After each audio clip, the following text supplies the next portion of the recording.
And we are live. What's up, everybody? Welcome back to the Game Junction Podcast. This is episode 63, and my goodness, what a week in gaming. This has been absolutely crazy, and if you've been paying attention to any of social media the past, say, 2 days, you'll know part of what I'm talking about.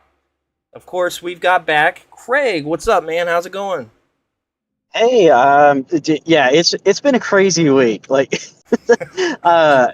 I love how I mean, I'm sure everybody can see what we had planned as topics. I think yesterday half that got thrown out the window with some of the stuff. Yeah. It's like, what the heck is going on? Yep, that's I mean, look, some of this we've kind of always knew, some of us, but I don't think people knew to what extent this actually meant. But we'll get into that. That's definitely one of the biggest topics, and if you know, you know. But yeah, it's been an absolutely wild week, and on top of that, I mean, there's been some other pretty crazy stuff. Crazy things happening, say, Tuesday, a little thing might be dropping. It's just a little tiny thing, but it's happening Tuesday. Just a little thing full of great 80s nostalgia in a game that came out in the 2000s that was my teenage years. But yeah, it's nothing, But yeah, I mean, so we've got, of course, I'm gonna save this one. Actually, I want to do these other two first, just because I think it's going to be a little topic too. But Grand Theft Auto 6's trailer is dropping on Tuesday. So yeah, I know this is a heavily wanted game in the community for maybe at least 10 years, I would say. oh my goodness. So I don't know how much people have read into it, but they're teasing Vice City, and that was probably my favorite GTA. And if it's Vice City, I'm gonna squeal like a little girl. Easily my favorite. Easily. Yeah, San Andreas was great. Yeah. 3 was great.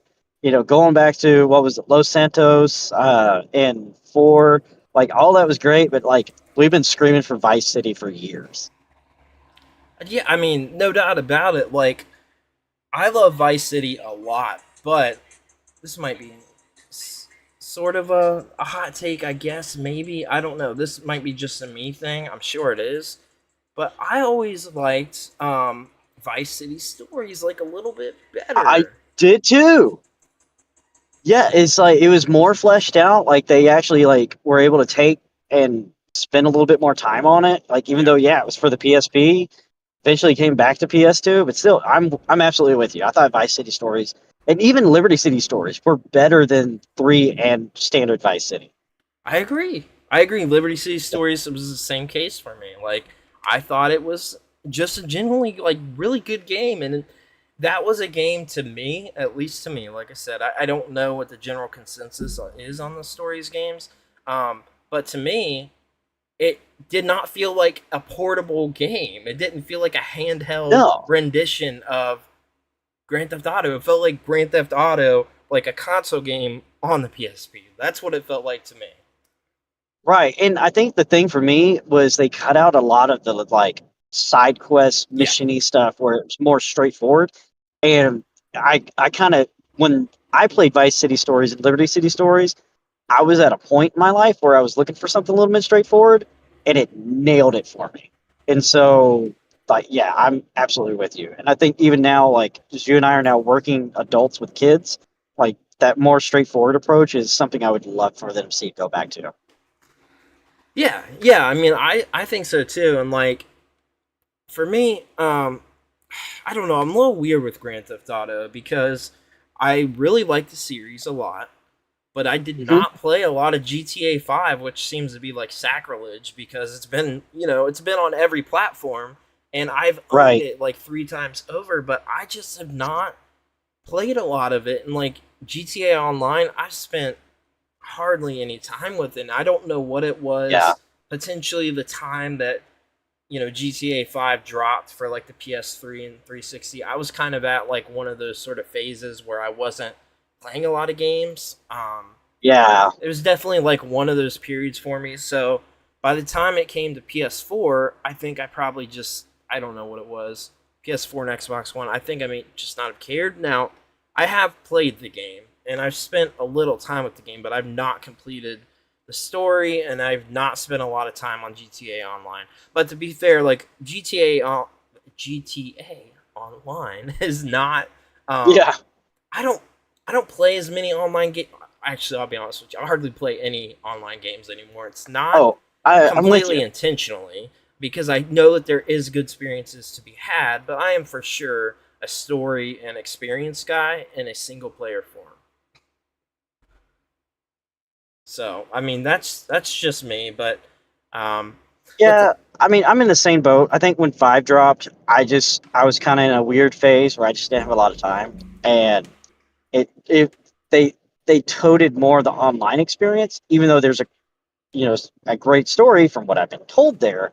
Uh, but I think just the narrative experience of three different people sounded cool, but for me, it just like didn't grab my attention, and yeah, I had other stuff to play. So right. I'm with you.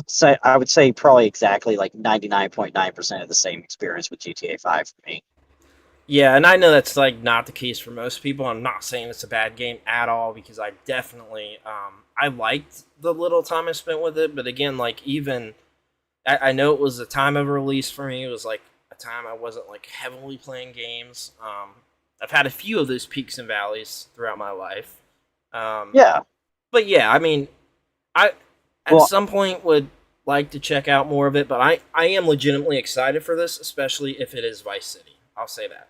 yeah. Oh, yeah. Well, and I think even at the time, like I might not have even had a 360 or a PS3. Like, I, if I recall, I might have just gotten a PS3, and I was basically exploring that backlog at the time.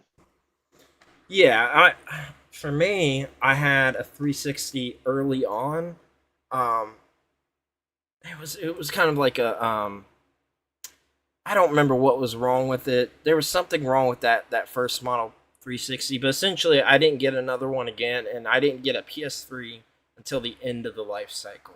So for You me, it was know, like a big gap in that whole gen. Now I played a lot on the 360, especially early on, but yeah, I just there was a big gap in the middle that I just missed a lot of. yeah. Yeah, So I got lucky. I had an OG 360, but I never got a Red Ring of Death. And so, but it's still like I was so back and forth between both consoles that generation that I missed a ton yeah, that I'm still catching up with. right, yeah, and I mean it happens. Like there's other big games I miss. I just know this is like one of Yeah. the biggest games of all Oh, time. So it's like yeah. yeah, sacrilege.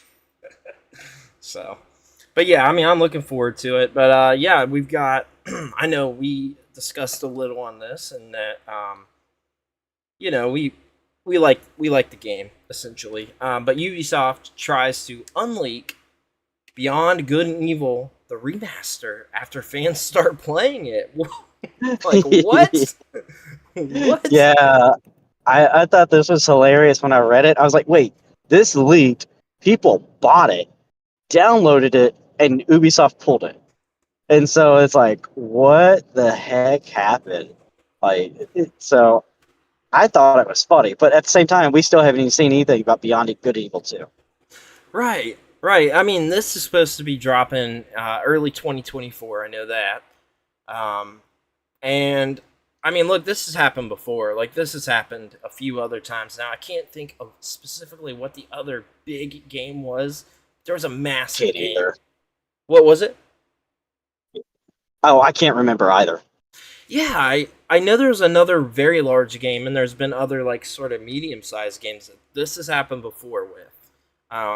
The employee accidentally hit that launch button that they've got magically underneath their desk that says "Launch Beyond Good and Evil Remaster." You just click this red button on the desk, and the game's out there. It's kind of like when we publish our videos for social media. It's like somebody forgot to hit schedule. So So it goes live now. yeah, Yep, done it many times, but it's got to be the same sort of deal because if it's not, then how does it accidentally happen? You know what I mean? yeah, and I mean, if maybe you can refresh me. This was on the Ubisoft. Like, what is it? Uplay that this went on, Yes. not Yep. Steam. Yeah. Right. Okay. So yeah, and that's the thing. They're more in control of their own platform. Yeah. So, like, was there no manager hovering over like the employee that hit the button? Like, I mean, that's what I'm wondering. Like, how does this happen? How does this it's even like, happen?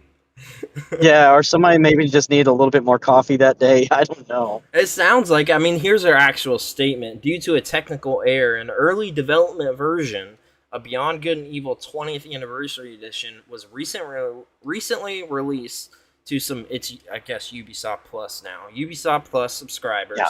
The Ubisoft spokesperson said, as we celebrate the 20th anniversary, we're excited to share that the official launch is set for early 2024, and we look forward to sharing more in the new year.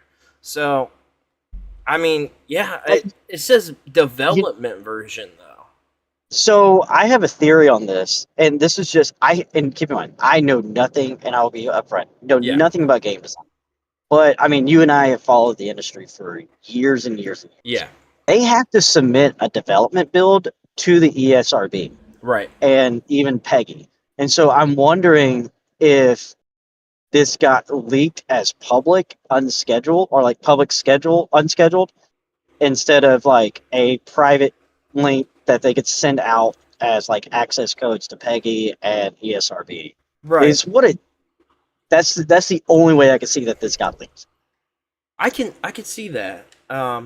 Yeah, I mean that makes total sense. So I don't know. It sucks Yeah, for them, I I know. suppose, but Well, a couple of people were playing an early access build, so like once that's on the computer, that's not coming off. right. Right. So I don't know. I mean, accidents happen, but it's a pretty big accident, and I mean they pulled the game away, so I don't know. Yeah, I'm looking but forward to still, it, but where's Beyond Good and Evil 2? We haven't seen anything in like 7 years. I would love to know that too because I have been wanting that for a very long time.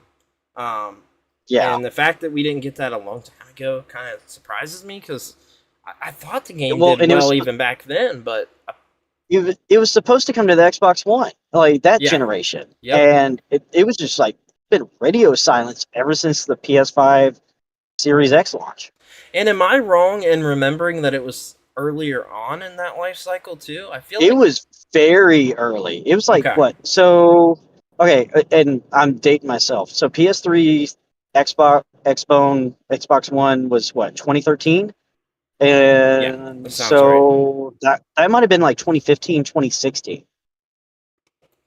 Jeez, man. I mean, I know I game know, development is like a nightmare now as far as like trying to meet times and like getting it out in a reasonable amount of time. So, I mean, who knows what the but situation is, but I wonder if it got if I remember right, it might have got teased like 2016, 17. And I think we saw something like 2018, 2019, like actual like cinematics and gameplay. But that was it. I just remember some spaceship going through a city level. Like that's really all I remember. yeah. Yeah, I mean, And you're not playing as Jade. That was the other thing too. I remember. So I wonder if they scrapped it and had to start over. That's what I'm thinking. I was thinking they pulled the Metroid Prime, or I mean, they've done this with a lot of games. Like Duke Nukem Forever is probably the most notorious example. It got reset, I believe, Right. 6 times. I want to say Yeah, 6 something times, stupid. and like you saw like some of these builds are out there of the games, and like there were Yeah. obviously screenshots in gaming magazines, so you could compare like, oh, this is an entirely different game from the last Mhm. build of the game, the final release, to that first build. Like they're two completely, they don't even look remotely the same. Like that very first build Yeah. looked a lot closer to like Duke Nukem 3D than it did even remotely to Forever. So I mean, Right. this has happened, and I wouldn't be surprised if it got scrapped. Like either the financial backers are like, "Hey, this sounds like crap. That story's garbage. We want this redone, or we're pulling our funds." Or that's oftentimes what it is. Like it's investors that Yeah. are kind of in control of, and I think that's one of the problems. Honestly, that's like a whole rabbit hole, but I think investors are a big issue Oh yeah. on games today, and it's unfortunate, but like you can't make these games without. At least Yeah. I don't know the financial security of all these companies, but my guess is that the games that they want to make, the cyberpunk level games, are not even remotely feasible without investors. But who knows? Maybe it is. Right.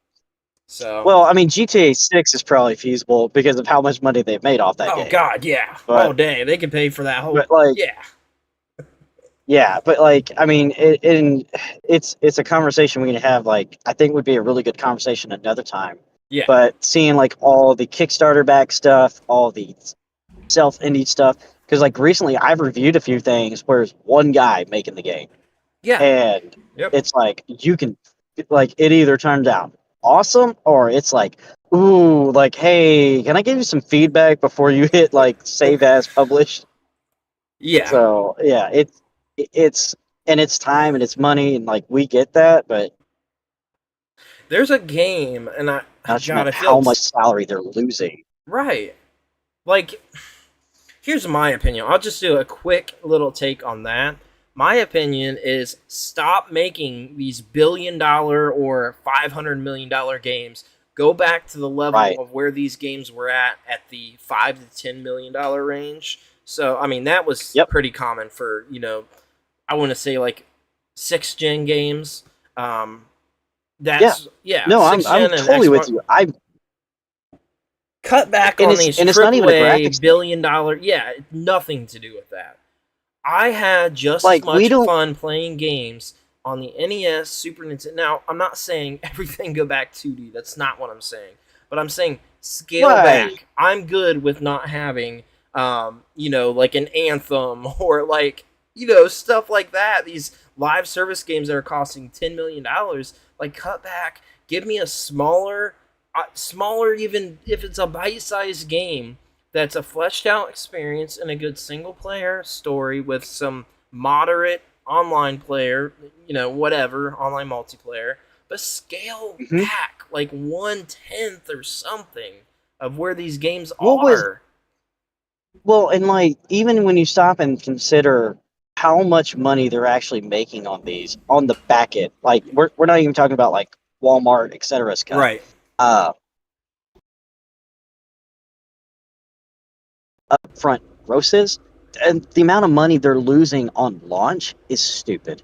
And so I'm Yeah. totally with you. I would much rather see less games, you know, less AAA like cinematic games Yeah. and more of those B tier games again from these large studios. I've recently just been going with that back through the PS2 library, and oh my gosh, the amount of amazing games on the PS2. I think it's like the US library is like 1,700 games, Right. and probably like 25% of that sports games. But the amount of It like is. You aren't awesome, lying. but like there's a bunch of hidden gems in there Oh, that are tons. not like super high production games. Like I think I'm trying to think. It's super underrated. It's like Eve of Extinction or Yep. I know what like you're talking about. Yeah. okay, dude. Like probably one of my favorite games on the PS2. It's like got a crappy story, but you know what? It is fun just to cycle through the different weapons. And Yep. you know they didn't use mocap and stuff like that. Right. Like it's like, but they didn't need it for something that simple. Or even like what was it? Oh gosh, Star Wars Episode 3, Revenge of the Sith. Yeah. Like that game's awesome on the PS2. It's not a big cinematic game, but you can tell like It's a fun love was game, put though. into it. Yeah. It is.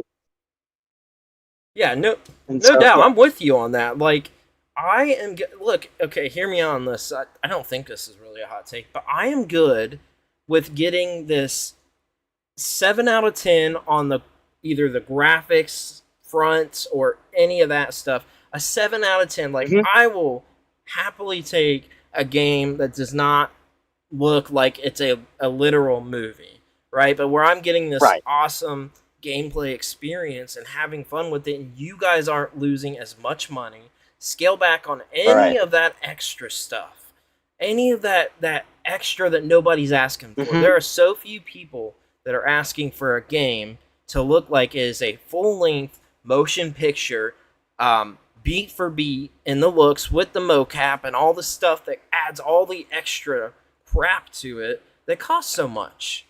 Like, just give me a Yeah. little chunky game with some fun gameplay, a silly story, but can be engaging. Or if Yeah. it's a story-based game, then, I mean, look, Yeah. some of those story-based games, like, Or yeah, it doesn't have to be anything so serious. Sea of Stars this year. Like I think Sea Yeah. of Stars is a great example of this. Like it's an indie dev studio, but it has so much heart and love into It it does. that the main characters aren't great, but the side characters is what make that game. And I just reviewed the Perplexing Orb Bounce and Roll. Horrible name for a game, right? But Yeah. like one guy made it, and I was addicted to it. Yeah, it's like a 2-hour game, but he's only charging like $8 for this game, and I'm on PS4, Steam, PS5. I'm like, dude, like I would gladly throw $10 for like a couple of hours and a platinum, than $70 and for like God of War Ragnarok, which I end up putting down because I was like, I can't get back into this. I don't know what everybody's seeing into it. The first God of War was amazing. What the heck did we do? Right. I agree. I mean, I'm with you on that. I feel like they just scaled back a little bit on this. I don't want these studios to keep dying, but they're going to keep dying because Right. they're throwing so much money to the wall, and they Or just have no idea if it's going to stick with people. Or they're just going to get absorbed by Sony, Microsoft, maybe Nintendo. Like I know Sega absorbed Atlas, which was still kind of crazy, but they're just going to get absorbed because they're going to lose money, and other studios or the publishers want the IPs. Exactly. Yeah, I mean, and like look at here's I think the biggest example in the past like 5 years, because it was also one of the most costly in the past 5 years. Saints Row remake, the Saints Row reboot, the Saints Row reboot. Nobody asked for it. Nobody asked for it. It was garbage. They threw in all the controversial stuff with people these days, so that was obviously not a smart move. Like, you're bringing politics into it. That's not good. So that was a big thing as well. But like, nobody asked for everything that was done with this game, and nobody asked them to spend, I forget the amount, but it was like $600 million or something crazy. It was stupid. Crazy. Yeah. And then the game, like, how did this pass the testing phase with people? Because I played it, and it's not good. Yeah. Okay. So I know we can talk, or we might get into Batman Arkham Trilogy for Switch a little bit later. Yeah. But who asked for that? Like, it's I don't know if you've seen like how it's performing, but like we're getting ports on the Switch and ports from like, stop remastering stuff and making it. Yeah, I mean, I'm with Switch. you. Nobody asked, and it's only 2-player online co-op, and it looks like somebody took a crappy PC, just turned down all the settings on low, and turned off VSync. Like that, it's like I don't want that experience at $60 when I could just go on my PC or go on my PS4, Xbox, and pay $10 and get the same game. or Well, a better like those experience. games are like a couple of them. Well, yeah, two of those games on there you can get sub $10 all day on the PS3 or 360. Like Yeah, I know because I just bought a few of them because they're 3D on the 360 and PS3. So I just bought them yeah, and I've seen the prices all over. And like I mean, those games are dirt cheap. And if it's not going to look better than a release from 10 or more years ago, there's a big problem, right? exactly. Right? That's Well, a and huge problem. and I'm all for preservation, which I know is a topic we're going to get into. Yeah. But at the same time, if you're making the experience worse than the original experience, stop what you're doing, go back to the drawing board, and let's figure something else out. Right. And I think a new entry in the series, like if they were to go that route and are so set on revisiting this, and I'm a fan of the games. I'm a fan of the games. Um, a new entry would have done, I feel like, much better than that. And I know why they did this. I think they're trying to test the Yeah, waters for a new entry. That's my thought. yeah, Um, but I mean, the Switch stuff, like if it's not going to hit the basic markers that somebody expects for remasters of the game or ports at that, then there's a big problem, and it's just not. That's not the move to make, and that's another. Let's throw money at the wall. Like maybe these will sell. These are in our back catalog. We're not doing anything with them right now. Like no, just stop. Like stop the garbage that these companies are doing. But I mean that leads us into another topic. So we'll go ahead and talk about that then, and then we'll come around to the Game Awards. But yeah, essentially, PlayStation is deleting TV shows that people have paid for yep, and thought they owned on their systems. They paid for these. This is not streaming. Now this got heavily debated on one of the socials for me that I posted last night.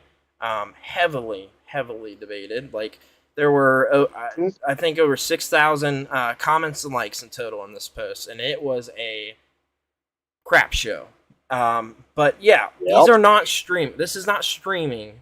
These shows, they weren't just taken off a streaming service. These people paid for these, and they thought they owned them, yeah, and that leads into the problem.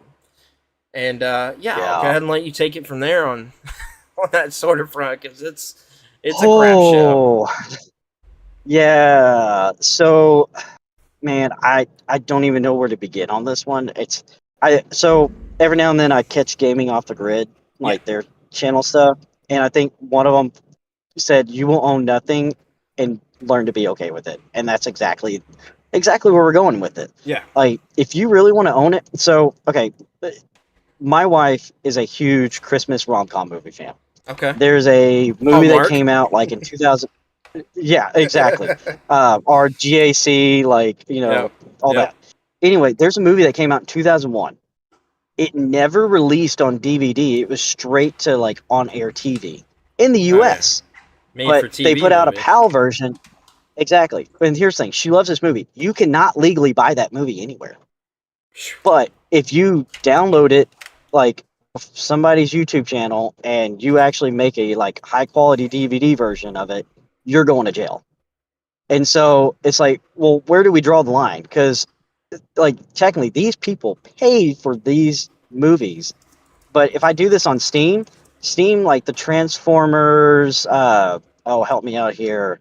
They're the awesome games. War for Cybertron. Yeah, yeah. War for They're Cybertron delisted. and that battle first. Fall of Cybertron. Fall of Uh, Cybertron. Yes, Fall. Yeah, so they're delisted on Steam. But yes, they I are. bought them like PS3 360 generation, and I can still legally download those. They live on a server somewhere, even though Activision can't seem to find the games for remasters. But they live on a server somewhere where I Yeah, can actually download these games and keep them. I yeah. don't understand why Sony does not have that option.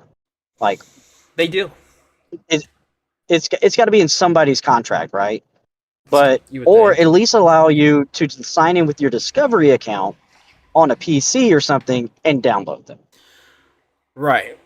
So yes, I mean that is a thing. Why did they not allow you to save these somewhere else or transfer your purchases, right? I Exactly. feel like that leads Like into one. Movies Anywhere does it.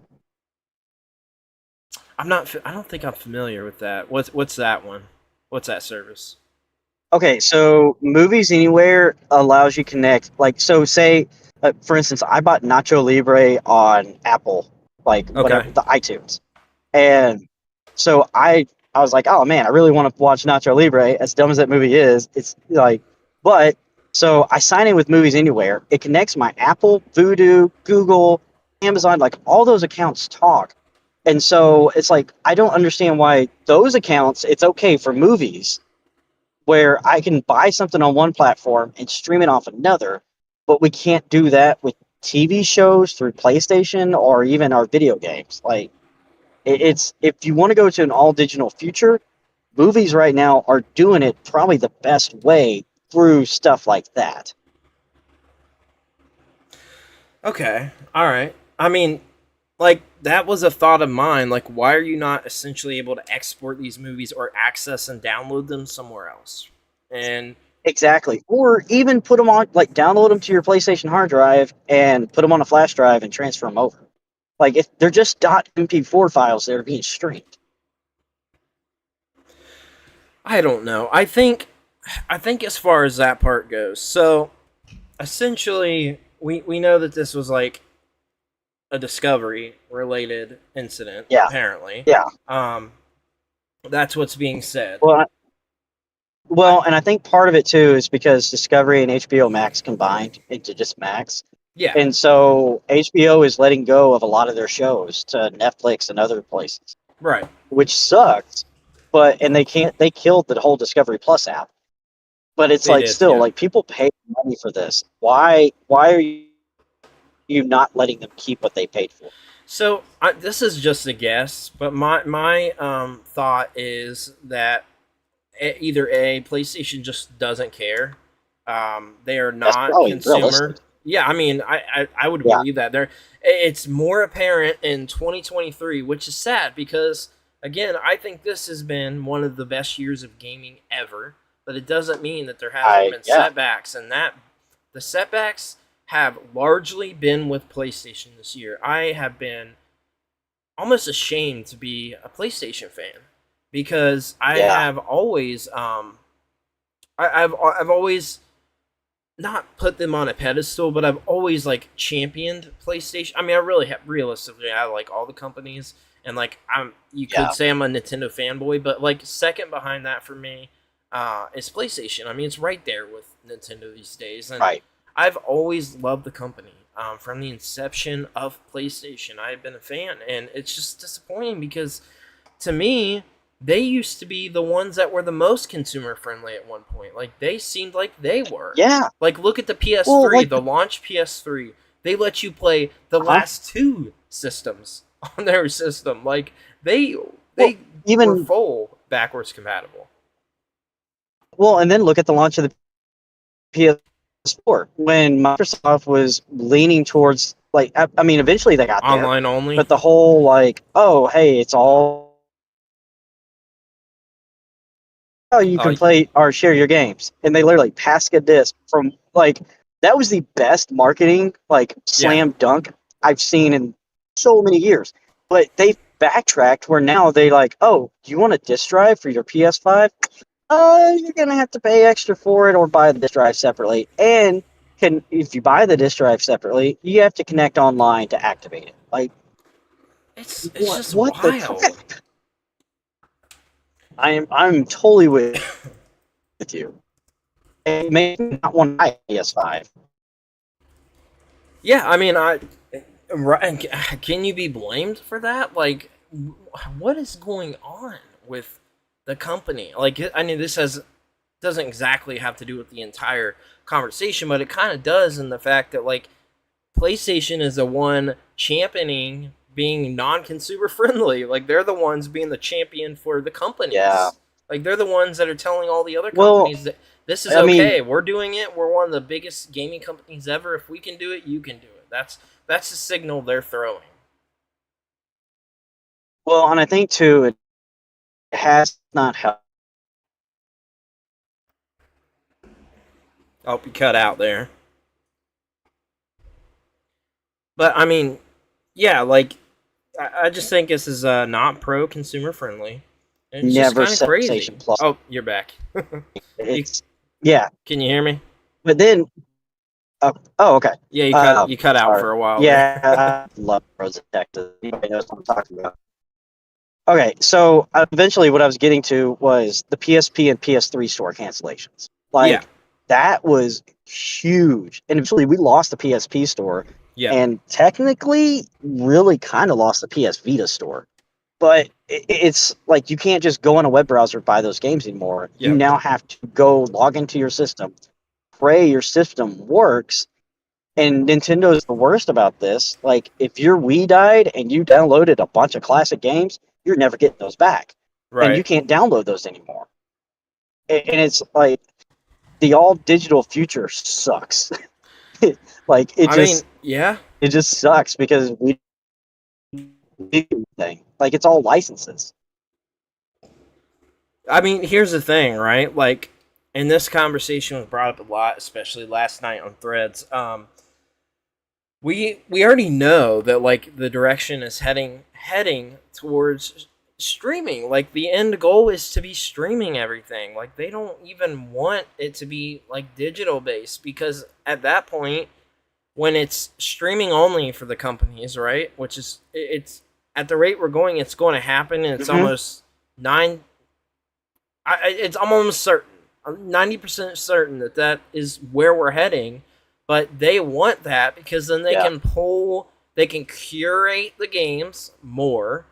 They can pull anything at any point in time because everybody already knows that that's how streaming works, and they're adjusted to it because of Netflix and Hulu and Amazon Prime and the Amazon streaming service. Like people are already going to be so set with, oh, the game got removed this month, like it's gone. So like I already know that's going to happen because I'm paying for a streaming service and I don't own it digitally or physically. So like people are going to be already sort of trained to the thought of, okay, it's streaming, so this game could be gone. Already seen that. Yeah.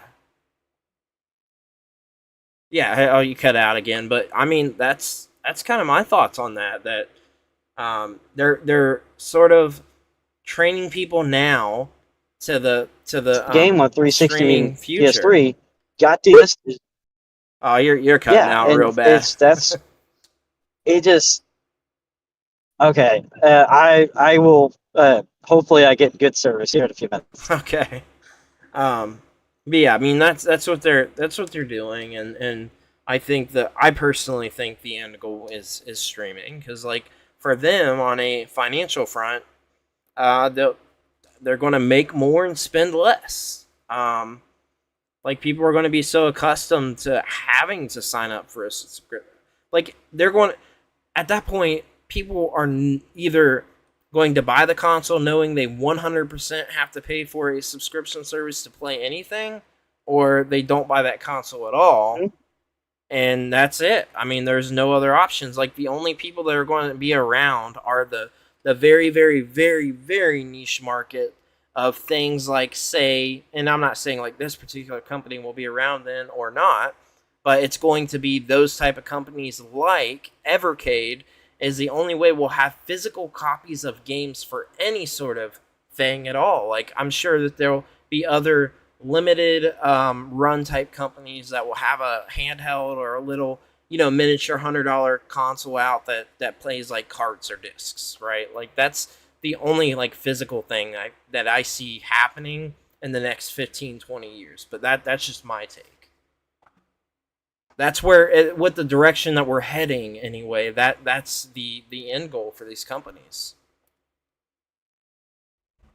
They save so much money doing it that way, and they can curate things more because people are going to be accustomed to streaming services. So it's a paid subscription, so they know for sure they're getting that set amount every month from these people. And they have to pay for this or they can't use their console, essentially.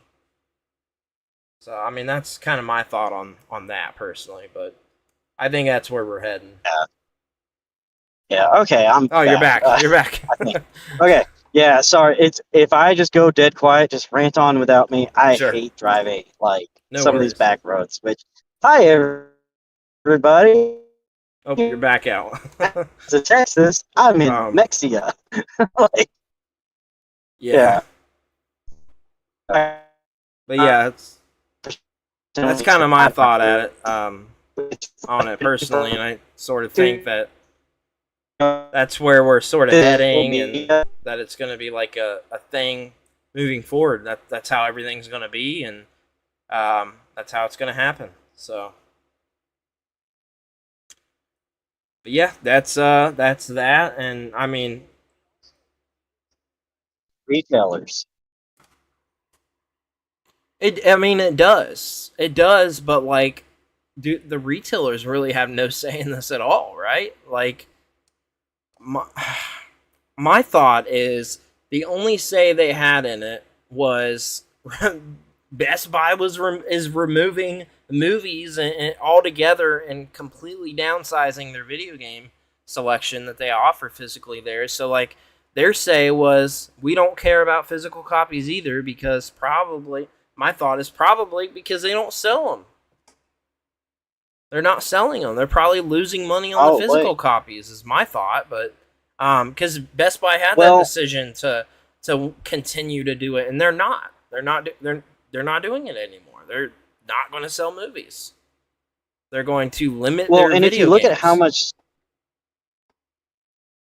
yeah, I don't know how my connection is, but if you look at how much actually went on discount Black Friday, it was kind of sad because we saw a lot of games that were full price drop down to 30, 40, 50. Yep. So the profit margin's low. But Very even like 80% of video game sales are digital. So it really does incentivize the manufacturers to just push digital and cut out that 10% and force you to go digital anyway. It does, and with that statistic, and it's actually even kind of worse than that. But like, if they're okay with angering 20% of the audience, if that makes sense, versus the 80% that just don't care.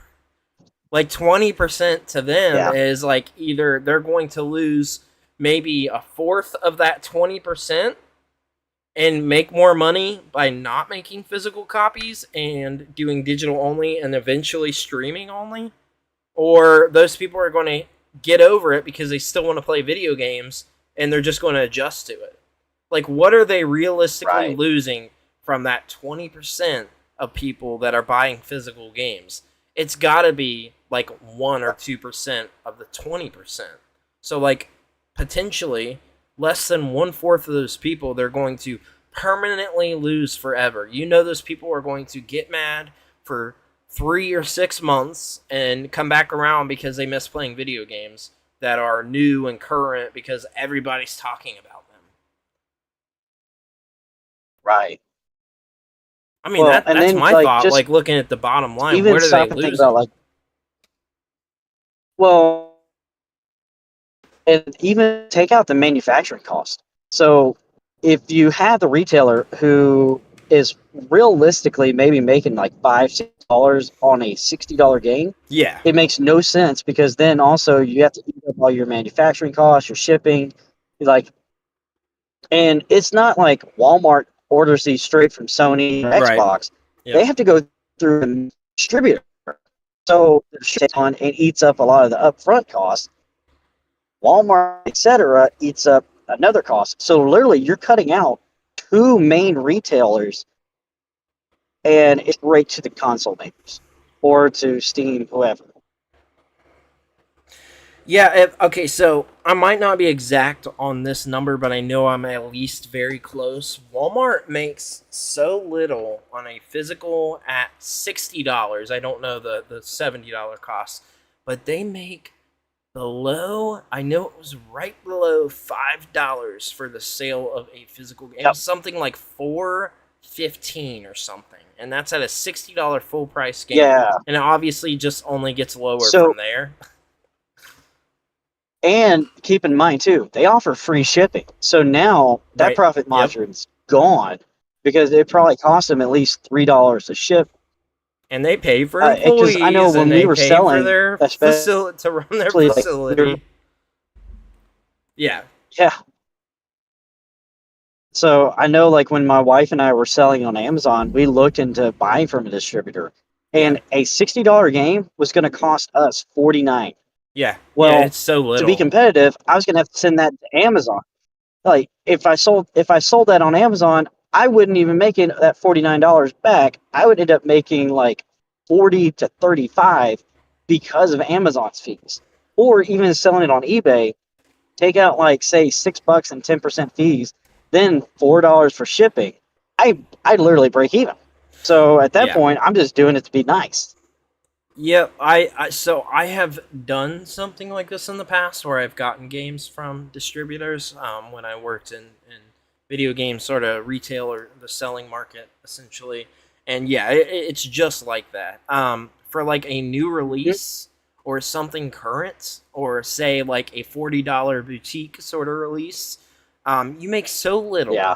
that it is literally not Yeah. worth your time. And we doing this because look, however you feel on the reseller, seller, whatever, because I sell on the side, and it's not like I'm scalping Yeah. PS5s or anything like that. Like I sell trinkets Right. and things that I find, or some extra games, or like whatever.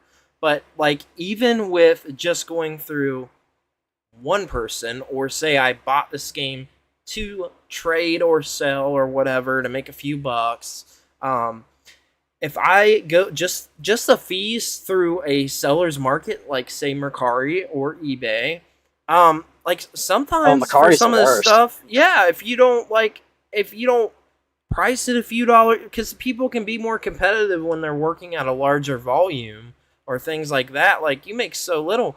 Just for instance, the other day I sold a book for, it was like $5.98. I made my lowest sale ever through Mercari. So I know that sometimes people like Mercari and sometimes people like eBay, but I've been kind of stuck on Mercari for a long time at this point. So I've sold on eBay too, but Yeah. I've been kind of stuck on that platform. I made 19 cents from this book sale. Yeah. So as an example, it's crazy. Which you're gonna see, and you're gonna see because of this. Here's my thought. I think we're gonna see more like limited run retro release, like those companies that are doing that. I have a feeling we're gonna see more of that, especially as we move towards that all digital future and disk drives just go away. Like I don't know what we're gonna do when disk drives go away. Well, that's the but problem, right? Like that's, in my opinion, I believe 99% sure that Nintendo's next console is physical, and that is the last physical console that we will have as a mainstream physical console. That is my opinion, and I wholeheartedly believe that. I might have some reasons for that, but No, I'm with you, and I think I know, like, we're not even at a place where we could really talk Switch predictions. I think it will be backwards compatible with the Switch, and you're right. I think it's going to be our last physical console. Mm-hmm. Buy up as much as you can, guys, because the digital future is coming, and Nintendo's hit it hard, especially with the convenience factor of the Switch. Oh yeah, and I can agree with believing as well that it's going to be backwards compatible with the Switch. The Switch has such a massive gaming library that I feel like it would be people would be, first of all, very angry, but again, people will get over that because it's Nintendo. It would sell if it wasn't backwards compatible. Most people don't care about that either. There's a small majority of people that actually care about the backwards compatibility either. Like most people, when a new console is out, that's the console. They don't buy the old games. Those are old games. That's old news to most people. Yeah. But well, and I'll be honest. I agree even with if they say, even if they say it's not backwards compatible, I'm with you. It's not the end of the world. Done again. Nintendo did the Nintendo to the Super Nintendo, and Mom's in 1991 got in. It's like we're getting a little cutting out there again. It's going real fast with your speech there. No, you're good. You're good. Yeah, well, I guess we didn't Oh, say he is that currently might traveling, have so that's why he doesn't might have video on have today. now. And but yeah, he didn't have video on today because he's actually traveling right now and is in that process. So we're getting a little feedback and little problems going on. But yeah, I guess sort of to end that sort of, it's not even a debate; it's just discussion that guys heed the warning that when you're buying these things, just keep in the back of your mind. And this is if you care about this. Most people don't, but you should care about your purchase and your hard-earned money, that you won't be able to play this game when you get nostalgia in 20 years and want to come back to it, and you hang on to all your games. You think you have them forever on your console, and it's just not the case. You know, just be weary of your Right. purchases, and if it's something that you know that you want to always have access to, buy it physically. And Blu-ray discs, essentially, if you're alive right now, 90% of the time you're not going to have to even worry about those Blu-ray discs corroding for the rest of your lifetime. Now, those won't last forever either. CDs and DVDs Right. are way more prone to disc rot damage than Blu-rays, and if you are around our age, or even if you're 12, more than likely those Blu-ray discs would be fine for the rest of your life. But if you want to be completely certain, buy the game on Switch if it's there. The cart is going to Yeah. always Keep outlive the buy disc. buy a copy to play and a copy to keep sealed because like it's yeah, that's I'm totally with you. And I think even more importantly, like donate to the Video Game History Foundation because those guys are doing God's work. Like they are trying to preserve as much as they can. And I think even more importantly, we can rent movies from our library, but we can't rent games. If they want us to go to this all digital method, then we need a preservation method for games you can't play anymore. I agree. I agree with you, and I'm fully there. We got, I guess, a few comments. I'm not ignoring comments either, but I am trying to keep a little more engaged in the conversation and show. I will hit up a few things here. We got Escalade Friends popped in there, and he was essentially saying that he hates PlayStation, and PlayStation is the worst company ever now. So that was his whole take on the company. An entry Bama guy said he doesn't buy digital, and asking why people buy digital games, and he only buys his copy at GameStop. He also says, "Hi, Craig." So he must. Hey, so I cannot. So I am a converted digital to physical guy. For a dad with little kids, digital was super convenient when I didn't have a lot of money, and seeing a game like super discounted, it Yeah. was like, oh yeah, I want this experience. And I have digital games I have never played, and I regret it because I don't have that same attachment as I do to something physical. Same with books. So I see it. It's convenient. It's nice.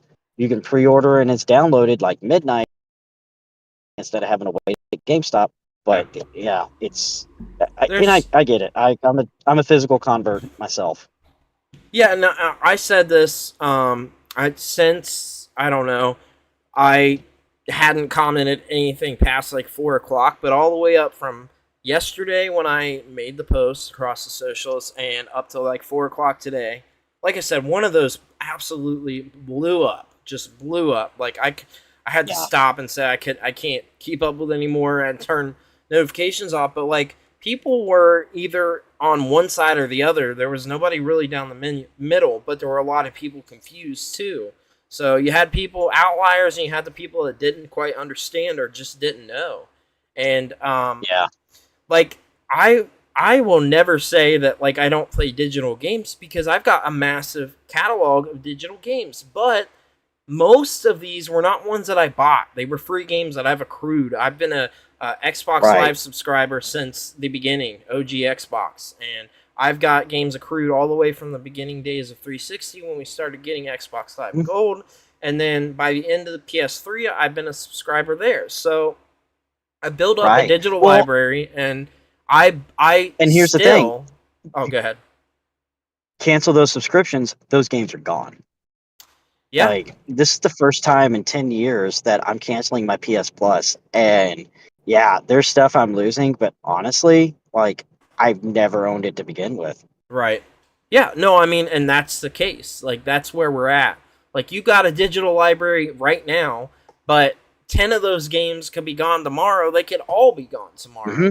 Like, a Exactly. company or studio or whatever giant umbrella of a brand could decide, hey, I don't want these 474 games out there anymore at all in Right. any regard, and all those games are gone. And, like, that is this just shows that, hey, us physical guys have been preaching this. I mean, I swear I have been preaching this since the end of the PS3 and 360 because of Scott I'm Pilgrim. yeah, Scott Pilgrim is yeah. the reason I've been preaching this, and I've never stopped. I But actually yeah, it my eyes got open with the Ninja Turtles arcade game and the yep, horrible Turtles in Time reshelled. yep, Like yep. you can't Two play those unless fantastic you games too, amazing well games. reshelled wasn't, I but okay, like so the I arcade was much game. younger and I liked it, and I still don't think it's a necessarily terrible game. I don't personally, Yeah, but it's not like but like a 10 out of 10. there's so many licensed games you just cannot play Whew, unless you get a licensing. physical copy. We didn't even get into that. Oh my gosh, that's a Yeah. whole other thing. Cause Well, okay, yeah, so like we touched on Scott Pilgrim. yep, There's several SpongeBob games, like Nickelodeon, Paramount. A yep, lot of their stuff you just can't play anymore because it got delisted mm-hmm, because they either had a falling out with Ubisoft or Activision or whoever it is, and the rights transferred over. And so, while on again, I'm all on board if you're going to remaster it, but just give me a collection that works instead of remastering stuff. But right, I mean, that's the big thing. Like, okay, yeah, you're gonna get my money again, but back to the point on Steam. I bought Transformers War for Cybertron. How is it? It's delisted, but I can still download it. Like, it's like it's legally available for me to still get. This whole Discovery thing, if I bought a show, I can't watch it on my PS4. So, and we're talking about movies here and TV shows. Whereas if I bought a show on Vudu, I can watch it on anything. right. So what's the deal here with the Discovery thing? That's really where it's like, okay, something's murky here that Yeah, I don't think any of us understand. I don't think so either, and I think there is for this specific situation probably something going on that we're not entirely sure about. I know we discussed a little bit earlier about the switching of the Discovery app and all that stuff, and that they're doing away with that, and like that's all fine and dandy. But who's to say that this who it's is it Paramount that owns Discovery? Is that right? Or who It's owns Warner Discovery? Brothers. Warner Brothers. Okay, who's to Yeah, say that there's not a larger underlying issue with Warner Brothers and everything else just hasn't gotten pulled yet? Like, we don't know that. Like, right. there might be something else that we don't know. And Warner Brothers puts out a lot of games. A lot of games. So, yeah, I mean, it's so hard to say, and I mean, we both completely are 100% letting you know that, hey, you don't own your digital games, and B, like, if you care about this long term, which again most people don't, but I hope that if anything, this at least informs you to know on your future purchases to be weary on them and be like, hey, maybe I'll grab this one physical because I know I want to keep this forever, or like I love this game, or I'm very interested in this franchise and series as a whole, and this other one I'll buy digital because I don't care. Be weary on your Yeah, purchases because you got to be smart with that, and also I'm not saying that we, can make a big dent or a big impact, but I mean, literally every person matters on their purchase. And if enough yeah, people are showing that, or just more people, say if it were 5% more people buying physical, like that's a big impact. That's a huge dent. That's a lot of people. It still doesn't yeah, push over that middle mark by any means, but like it matters. And we only yeah, have these limited and strictly limited and limited run games, and all these companies because is a big enough of a niche of people caring. Um, And I mean that's the only reason those companies are around, or they wouldn't be able to operate. There's at least enough people that do care, that have a voice, that can, you know, voice their voice. Like, you know, Well, let people know. Go off on X/Twitter and let your thoughts be known and tag these companies. yeah. Again, it would take a lot of people, and that doesn't matter. But at least like you did something. If you care enough about that part of it, if nothing else, just be wary of your purchases and know that, like, hey, you don't own any of this stuff that you're buying on your consoles, but not just your consoles, any of these services that offer you to buy said series or movie from their service. You don't actually own that. That's not how that Yeah. works. Well, and I think even worse though, this is going to allow game companies, or I should say developers, to get lazy. Because I mean, look how many alpha builds have we played on PC? That's Oh, I It's going to happen with PS5 and Xbox, Nintendo, where we're going to get. yeah. You're cutting out again. Um, yeah, I mean it. Yeah, that's true. I mean that's a whole other avenue of stuff to think about, because you're totally right. These companies will get lazy, and developers they'll get entirely lazy. And I mean, like, who's to say that a said company doesn't just keep putting out all these beta or alpha builds of games and doesn't go any further with it, and then we've got a half a game, you know, developed that is just out there, and these are our type of games coming out now, like these online Yep. only live service games. Honestly, like, for a quick minute there, about a month ago, we saw a huge number. And the numbers were dipping down on live service games, surprisingly. Like, overall, like, a poll was out there, but also like we have like physical numbers of players on the biggest live service games, and numbers were dipping a lot. Um, so I thought for a little bit, like, okay, hey, like, developers are seeing about the live service, so maybe if this remains, like, we'll get less of those and fully fleshed out actual, you know, full games. But Yeah. I just don't know. Like, the numbers have dipped I significantly since Yeah. COVID on the live service, and then they dipped again, like, exponentially. Like, all the live service games were Yeah. losing a big number of players, and a lot of people have gone to the single player games. There's been, I mean, like, Yeah. this is, you can see these results out there, like, whoever has put them out, but they were published everywhere with the news stories about the loss in players from live service. People are getting fed up with it, man. They're getting tired of them. Like, Well, they're played out. and not just that, we now that people are actually. So, I mean, 2020, we were all locked in our homes. You didn't have anything else to do. 2023, we're all back at Yeah. work, living our lives normally. So, none of us, if you do love a game, you're in that game.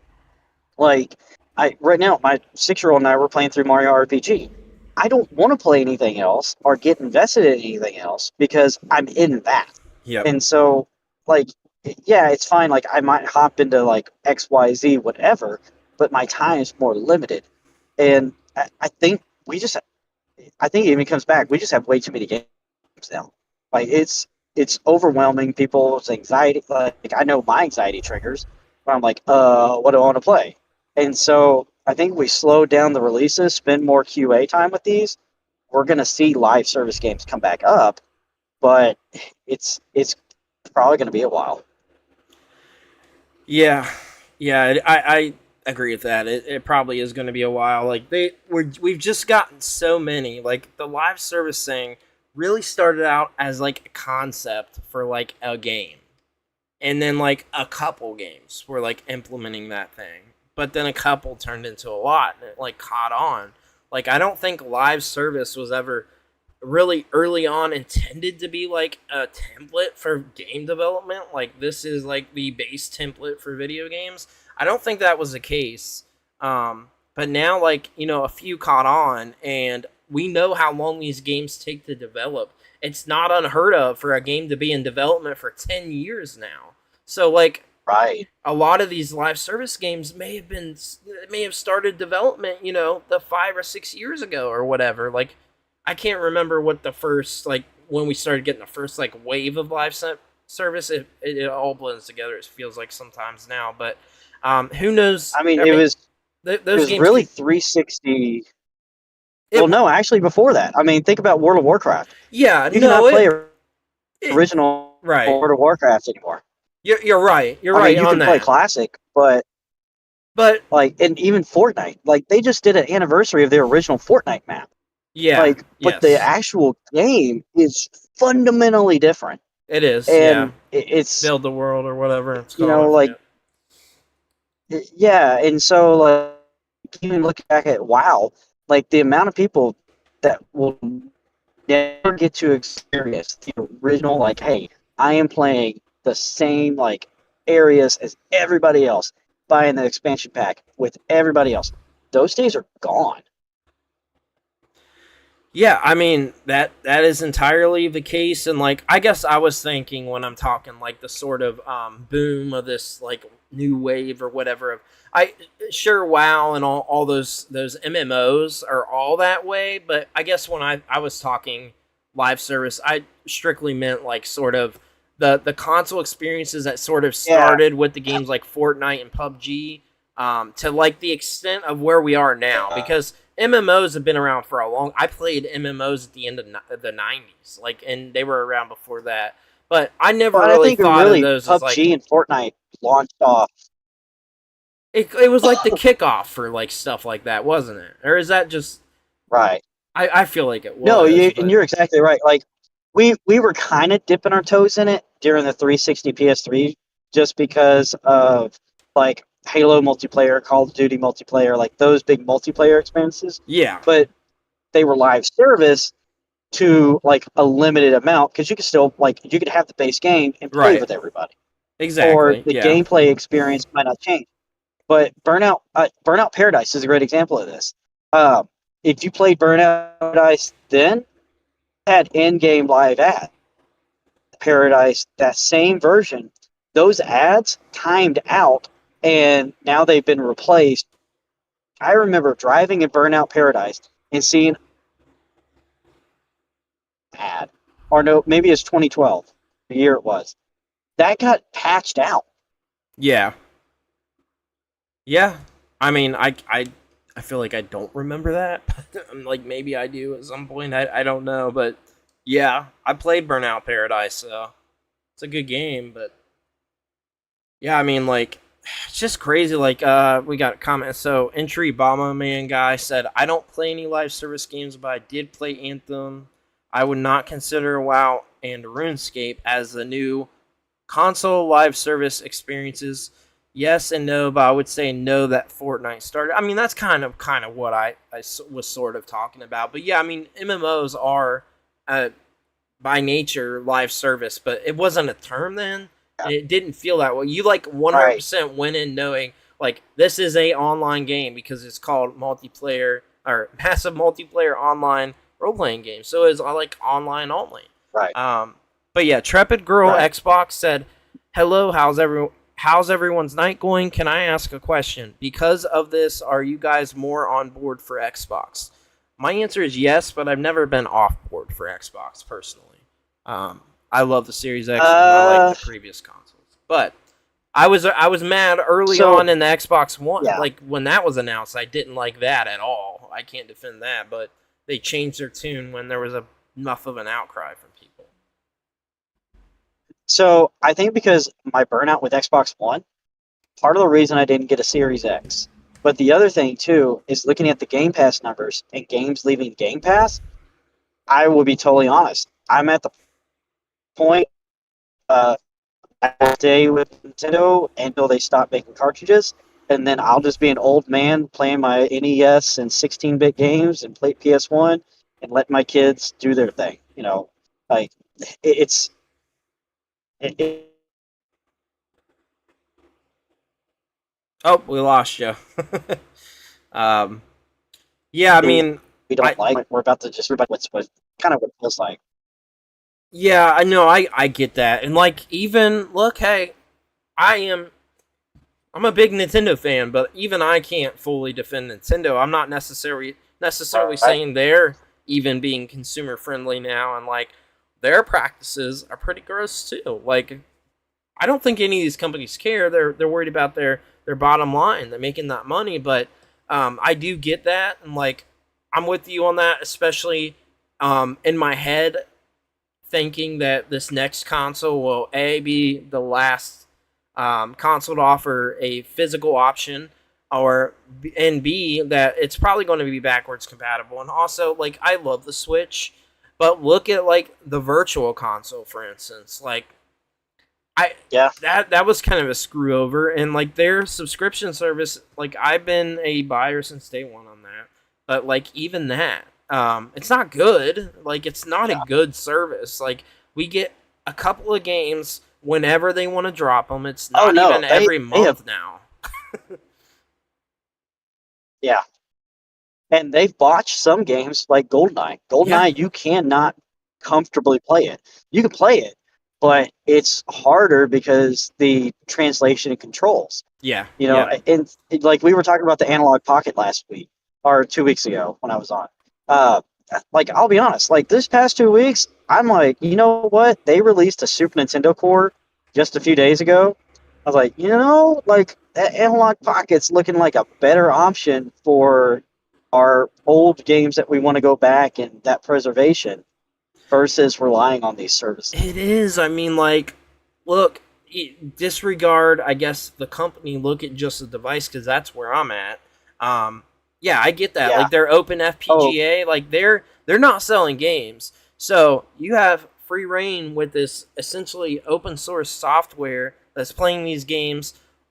The open FPGA is obviously not entirely FPGA, but it's like working towards that. But you've got access to a lot, so like things like that, they don't care about because they're not selling software. So at that front, you do right. whatever you want with the handheld, and it's got built-in software that you can work with. Thank God. So it wouldn't be the same tune if Yeah. it straight just played the Game Boy carts and did nothing else. But Right. thankfully, it is a console that you can do that stuff with. Um, but yeah, I Yeah. will read Trepid's comments real quick because we were discussing on that. Trepid Girl Xbox, please make sure you buy a Xbox Series console. I promise you won't be disappointed versus the PS5. They add more games than they ever remotely remove from Game Pass. I understand, but I think Xbox cares about customers and fans more than Nintendo right now. So that's an interesting take. Yeah, no, I agree. Yeah, And I think just the fact though is they still remove games off Game Pass. Like, and it's not oh, we lost you again. for the Microsoft. You're um, seeing 30s like Warner I think you're trying to say Brothers, that Capcom. about Xbox removing games, but yeah, I mean, yeah, they still remove games from service, but we do know, or at least people are aware going in that it is a Netflix and not a digital storefront. You know what I'm saying? So like it's already up very upfront that it's the case, and they don't hide that in the terms and conditions. Um, so that's like Right. not a hidden thing. The digital thing versus the and it isn't streaming. You get to download the game, but it's still a Netflix subscription service versus you know say a digital storefront where you're buying the games, and you think that you own those Right. games, but you realistically don't. And there's one more thing I want to add on to this, and it's a very important and long topic, so I'm totally okay with the long conversation on it.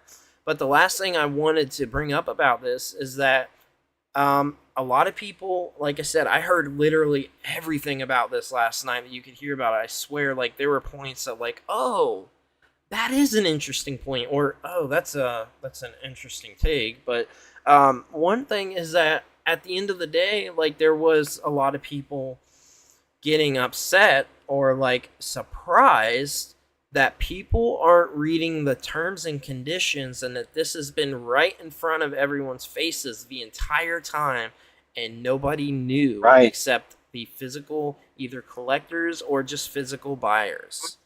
What is your take on Well, that? who Okay, so I'm curious what the comments say because for me, I will be the first to admit I hate reading terms and conditions, and it is so easy just to scroll through that.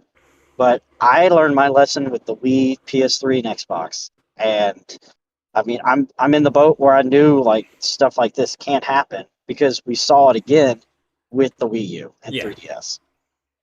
yeah, yeah, yeah. We did. I mean, and we saw it before that even because Scott Pilgrim. I Yeah, feel like take just because it was yeah, only one game, it doesn't like that raised the point of licensing. We yeah, never thought about that yeah, before. We never thought about yeah. movie and music and TV It's show licenses. and it's never been a problem until we got into where we had digital games available for console. Right. Like A digital and storefront. so Yeah. yeah, exactly. Like I mean Steam's been around, it's but now like you go buy a PC, that PC's not gonna have a hard drive or not gonna have a disk drive. So what you gonna do? Yeah, and You like know?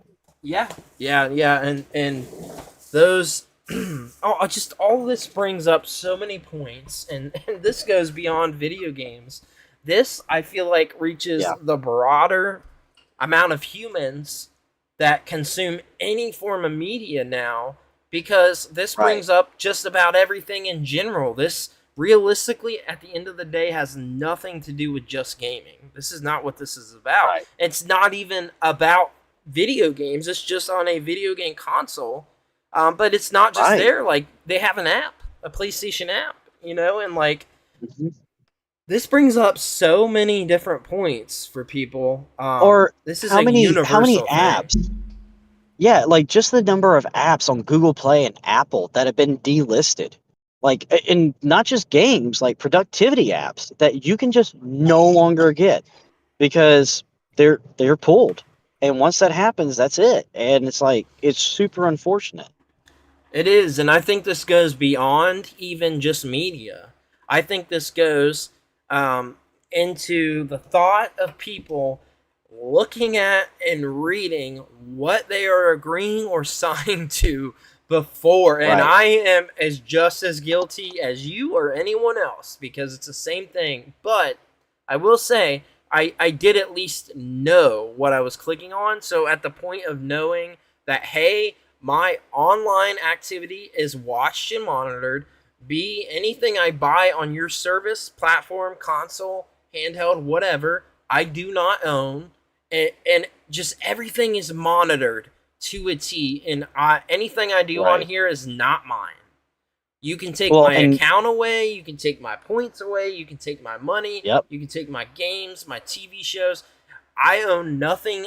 Nothing I do on this device is mine, essentially. And Well, I and knew that. here's what the big red flag for me was. And I started noticing during the PS3 generation, and I kind of shrugged it off like, "Oh, okay, that's interesting." But now that I really think about it, whenever like PS3 360 when they were saying, "Oh yeah, so many percentage of people stop playing at this point."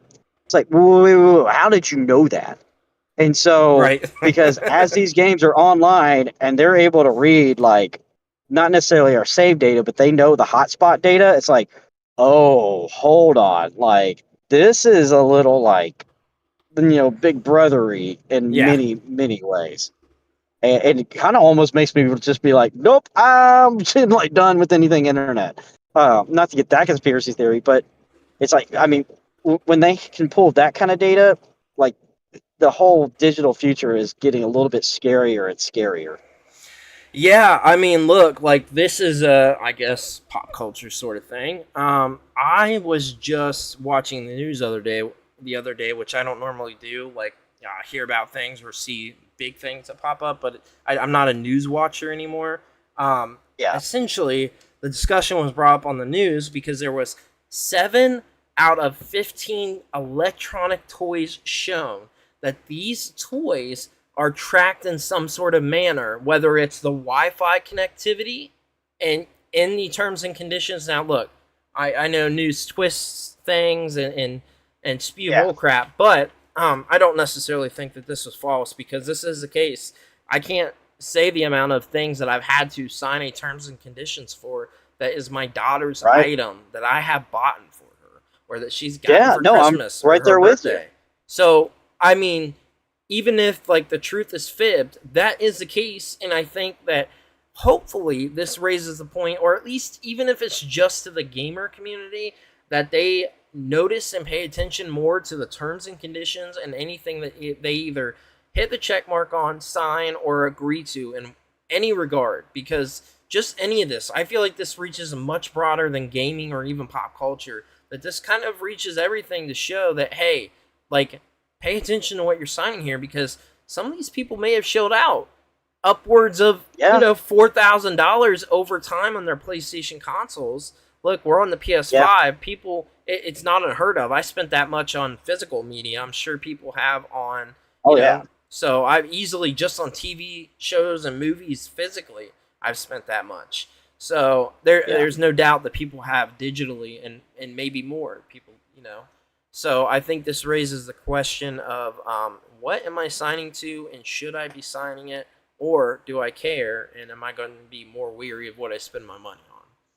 So well, and I think it feels like we're getting more and more desensitized to the stuff we're signing, just because nobody wants to sit there and read through all this. Yeah. Now, at one time, like, I feel like our parents' generation, grandparents' generation, they would have taken the time to read all of it.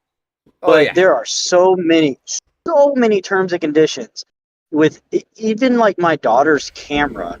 That's just a digital camera. It doesn't connect to Wi-Fi, but we still had to agree to terms and conditions before even starting the stupid thing up. So it's like, I just did it today on something she got for her birthday. Exactly. Like, it's so dumb, but it's like, we're so desensitized to just scroll through. I'm not like, and like, honestly, like, I'm at the point where I will probably buy a Series X and a PS5 for review codes, and that might just be my extent of modern gaming. Like, just to review stuff and call it that. Because, well, if that's the case, go Xbox for sure, because I will say that they tend to get more of like the type of indie games or stuff like that, or things that you may get codes for. Well, I just know that. And here's the dumb thing. A lot of indies, like, from just talking to developers, it's easier now to publish on PlayStation than it is Xbox. And so it's like, oh, really? Well, yeah, like, just because PlayStation is a little bit more lax. I almost always get, the option of, hey, do you want the code on Nintendo Switch or Xbox? Those are usually the options I get. Sometimes I do get PlayStation as well if they're on everything, but a lot of the times it's Xbox or Switch for me. Right. It's kind of, I guess it also depends on the time of the year too, but sure. It's one of those, like, if you want to enjoy everything, you gotta buy them all.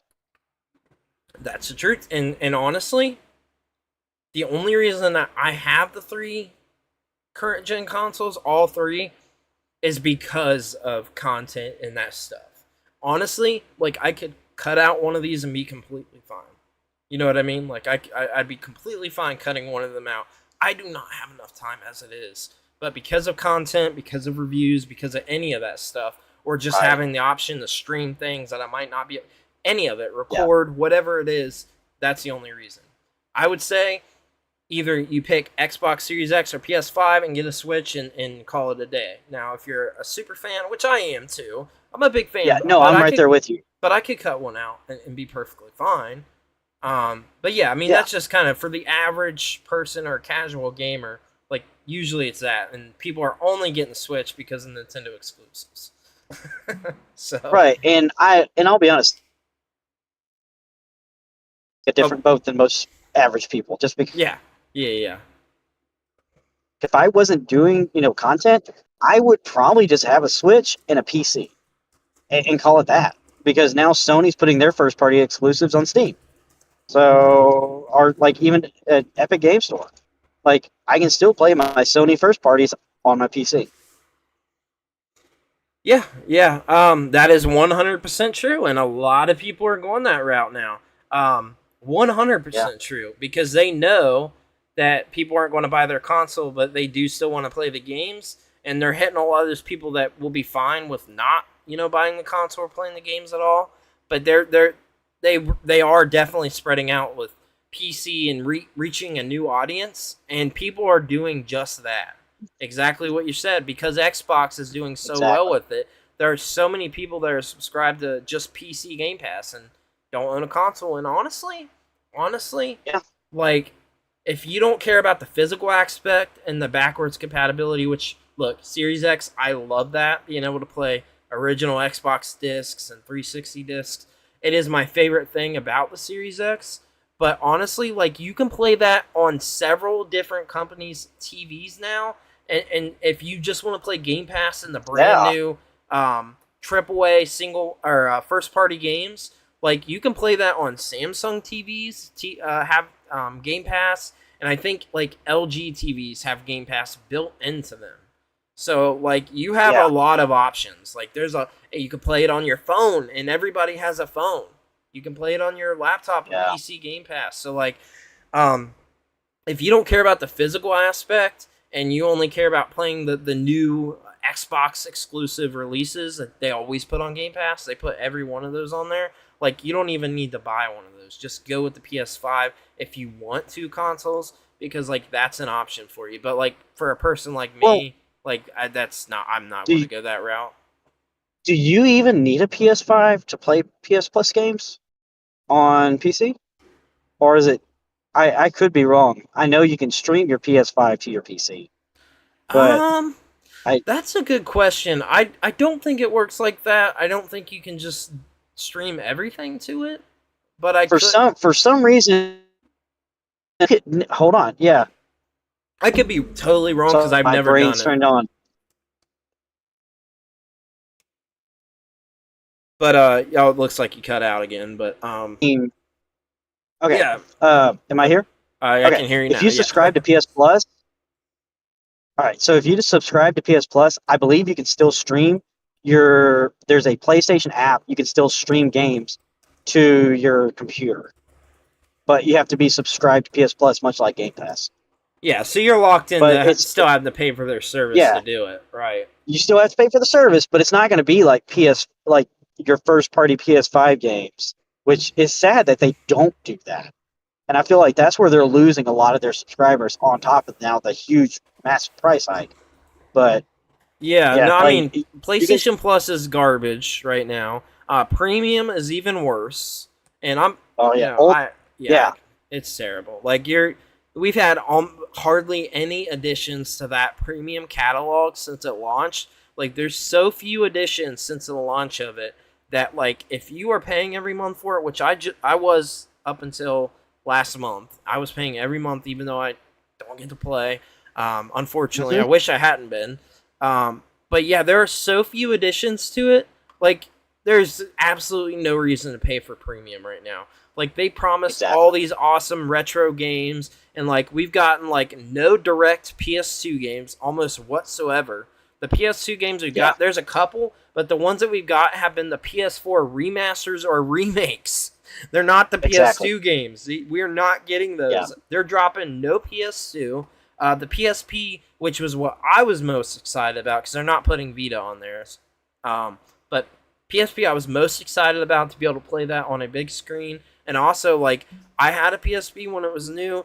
I've owned one multiple times over and have one now. But there's so much of the library I've not gotten to play, and I was like really looking forward to it because A, I can play it on my TV. B, I can experience stuff I missed, and I think it's a phenomenal handheld.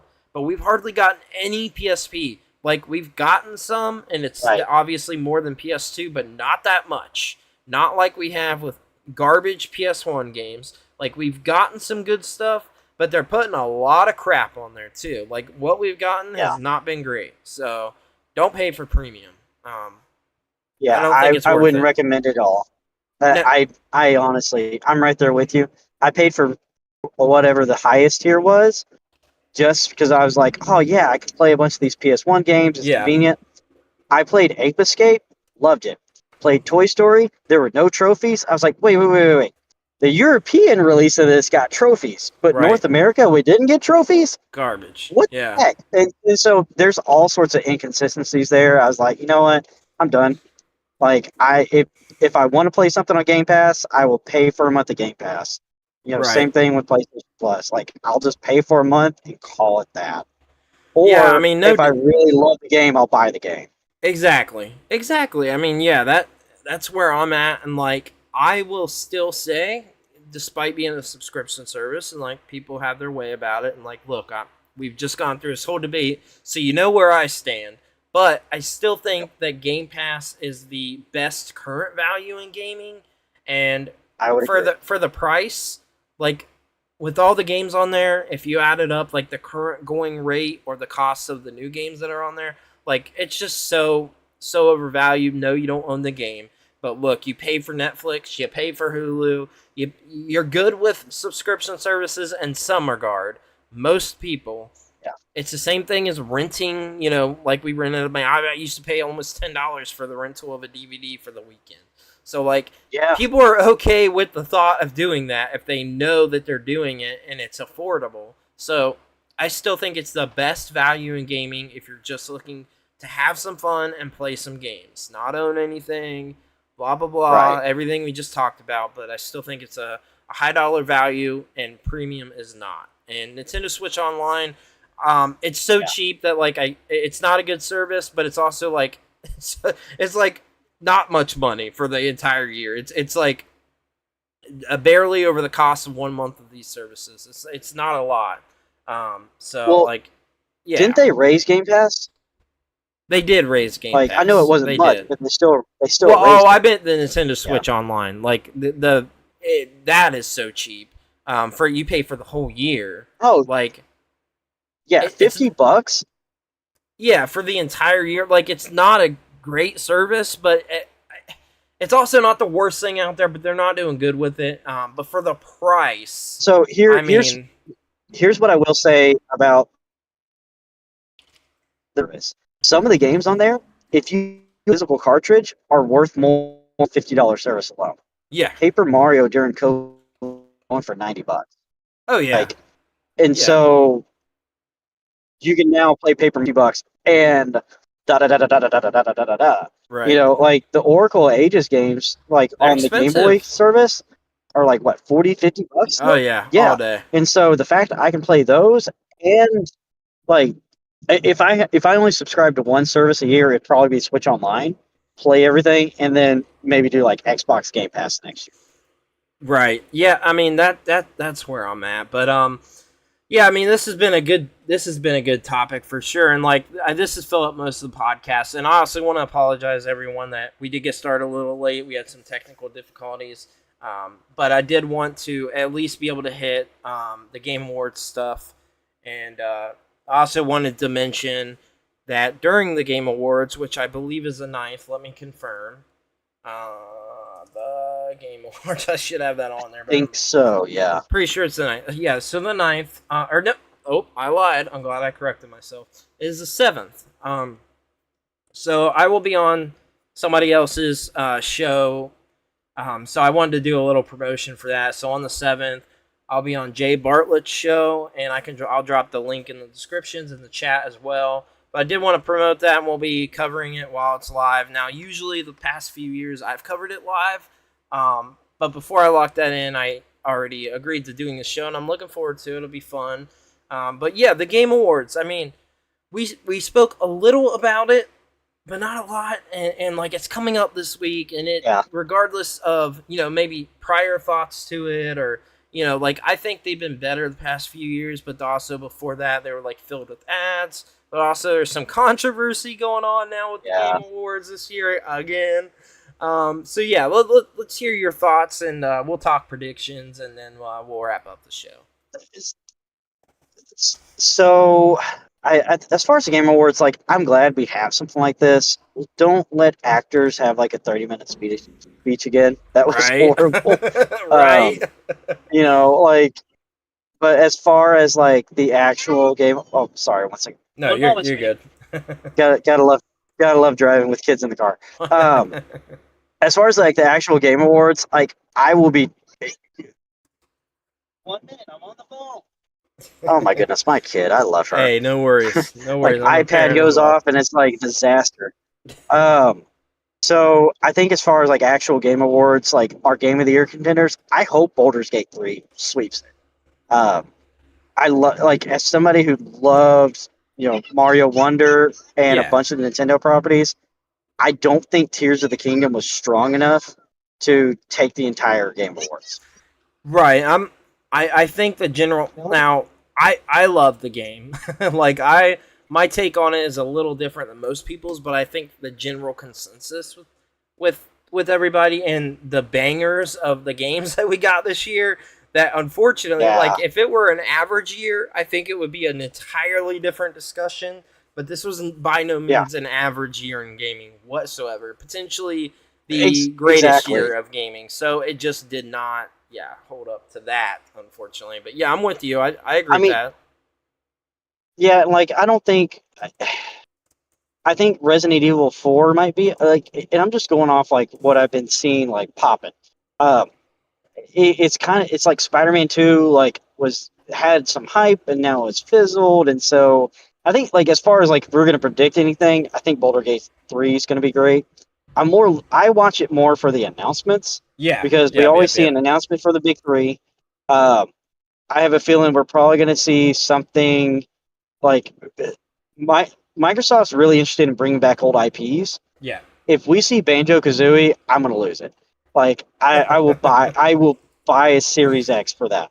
Um, Sony, I'm hoping we always end up seeing a new IP or a revamp of something old. Like I think one year we got Horizon Forbidden West, but like I'll be honest, I'm actually not excited for anything Sony this year. Uh, Nintendo, I'm hoping we finally see either Metroid Prime 4 or we see something completely out of left field because we never know what they're going to give us. Rumors are there's a Donkey Kong game in the works still. That would be cool. Because didn't they do Donkey Kong Tropical Freeze during the Game Awards? I know the past I couple of think years so. was Yeah. Zelda. Yep. Yep. Yep. Yep. It was that. I do remember Yeah. that. Yep. So yeah, I know the past couple of years have been Zelda. Even if they're like, hey, Twilight Princess and Wind Waker bundle, like that would be, or I would honestly, I'd probably end up paying $60 for each one of those games again, because I'm that big of a fan of those two. But I think Square Enix, we're probably going to see Final Fantasy 16 DLC. Yes. Capcom, I, if I would love to see. I have a feeling the way they're talking about Resident Evil, we're probably going to see something Resident Evil from Capcom. I Man, I'll tell you what. I love Resident Evil. I do. I love Resident Evil. But we've had an awful lot of it here recently, I'm haven't burnt we? out. We've had Yeah, a I'm lot of burnt it out from it. because we got the So, Resident Evil 4 VR, like not the yep, remake, but we got that, and then we got Village, and then we got, I want to say 3 was after that. Then we got the 4 remake, and now we're getting 4 VR. Well, remake yeah, and VR. now they're talking about 5 remake, 6 remake. Like, it's like just stop. Like, you guys are throwing a ton of money into remaking these games, and instead of giving us something new. Because like, I'll be honest, 2 remake I loved. 3 remake I was like, eh. And I because I was burnt out from 3 remake, I haven't even wanted to touch 4. Yeah, no. Speaking of which, terrible person here, being a Resident Evil fan, because I would say I'm a pretty big fan. Um, I have not played 4 yet. I I haven't own either. it. I own it, but I have not played it yet, and it's mostly time as literally nothing to do with anything other than time. It is just that for me, but I get the burnout Yeah, because uh, that's what I'm saying. We didn't get Resident Evil before like we have the past few years because we got that 2 yeah, remake too. Um, but yeah, I mean that came out I think like 3 or 4 years ago at this point. But yeah, I mean like it right. was like that, and then the succession of everything else. Like that did well, so we got the 4 VR, which was its full own new game. Like it was like a remaster for VR, but like if you played it, it was like kind of a new game, sort of. It Yeah, wasn't just a straight up like port of the game because it was VR. It had to really be worked with and adjusted and balanced, and like a lot of work went into that. Actually, it's kind of interesting the story of that game, but then we got yeah, like 3, and we got Village, like I said, and then we got Village VR. I forgot about that one, which is kind of its own sort of Yeah. thing too. It's attached to the game, but it was its own. Like they reworked that and did a lot of work to that too. Um, Yeah. yeah, and like there's just so much Resident Evil. And then there was like a mobile game too. I forget what it was, but there was a mobile game at some point in the last few years. But yeah, there's been a lot. So the burnout, I get it. Yeah. I get it. And like honestly, I kind of wish they never even touched Resident Evil 4. Like I've heard it's great. That's awesome. I'm glad it has its fans. But at the same time, it's like, oh man, like you guys touched Resident Evil 4. So It's a sacred uh, game. like I totally would have been okay. Like if they took the GameCube ports of 2 and 3, or even 2 and 3, and given us Resident Evil Zero, give it like if they would have just Dude, gave us those yes. again, I So would have been okay with that. But here's I know what. that's not what people were wanting. So you were mentioning when we first started talking about this, you said now they're talking about doing 5 and 6. Well, here's my Yeah, take on it. I think if any games in this Resident Evil series needed remade, not remastered, remade more than any other games, it was 5 and 6 because they were the I stinkers. I agree. They were the Yeah, stinkers, and they would have given it new direction. It would have been either reworked and rebalanced. A remake can be anything, like the KOTOR remake they've been talking about, that is hmm now on hiatus. They were doing something completely different. It was not even yeah, the genre of the game that we had before that people love. It was going to be a whole new action adventure game, like an actual or yeah, action art, whatever it was that they were. It was entirely different. And this they do that with other games, like with the remakes. They could have yeah. Final fixed Fantasy VII, perfect exactly. example. Yep, exactly. Yeah, that's the newest. I should have said that. That's the newest best one. It actually got released, but yeah, that exactly. Like if any games in the series needed remade more, it was 5 and 6. Because my God, 6 is okay as a multiplayer game. I think 5 is a absolute turd in my opinion. So Yeah, I feel like what the direction that they're potentially going for was okay, but god dang was the the outcome was terrible. It was just it was an action game. It wasn't even a horror game anymore. And 4 started that. Let's be real. 4 is more an action game than it is horror whatsoever. But yeah, yeah, 5 and 6 are just stinkers. They are duds. So I would have loved to have seen a new spin and new take in sort of imagination for those two games because I dislike them so much. I think games that are right. generally bad are the ones that deserve remakes more than any, but that might just be a me thing. Yeah, So, no, and I get that. I get it. It's just, man, I feel like we've gotten remake burnout this year, and there's games that have come out this year I didn't even realize came out this year. mm, Because I was going through the list, like tons. I completely forgot. I like literally completely forgot we got a new WarioWare this year. Yep. Yep. Like, I do you still got know, to pick that one up, but I do have it on my list. I do have it on my list and I like want to play it. it for some reason I was thinking Pikmin 4 came out last year. Like, no, that was earlier this year, Yep. along with Pikmin 1 and 2. Yep. Um, like if it weren't for the fact that Batman Arkham Trilogy is having all these issues, it would have flew under my radar. Like, there's so much that's either been remade or ported. It's to the point of like, can somebody please stop? Right, and that adds into like the potentially best year in gaming with like everything else. Like there's all this other stuff that's lying behind the AAA stuff that like and let's when you go below the mid level, like there's good stuff there too. Like the indie levels, like Yeah, there's been a lot of that stuff that's been really good this year too. And like it yeah, is crazy though with the remaster stuff. I totally get it. It's been an absolute overload. And I don't know what it is that's causing that. If it is like the nostalgia thing being like bigger than ever, and it's like an entire industry in its own, like it's probably that. Because a lot of this stuff is yeah, sold and made good money. Like the Pikmin 1 and 2 remaster, like sold well for Pikmin, like real well. yeah, Um, yeah. But I mean, so here's where I stand on it though, as far as the remaster stuff. Pikmin 1 and 2, the last time we saw a release was on the Wii. So now we've been like years removed from it. Right. Batman and Borderlands, like we What about Last just of Us got 2? those. A perfect example. We just got that. Like, so there's been no breathing room for a lot of this stuff. Right. I agree. I mean, didn't The Last of Us 1 remake come out this year? Didn't that also come out this was year? that this year? I feel like that it was this year. I feel like it was. It might have been. I feel like it was, but I could be wrong. But that may be like the biggest offender, if any, in my opinion. Like because we got a remaster of it too.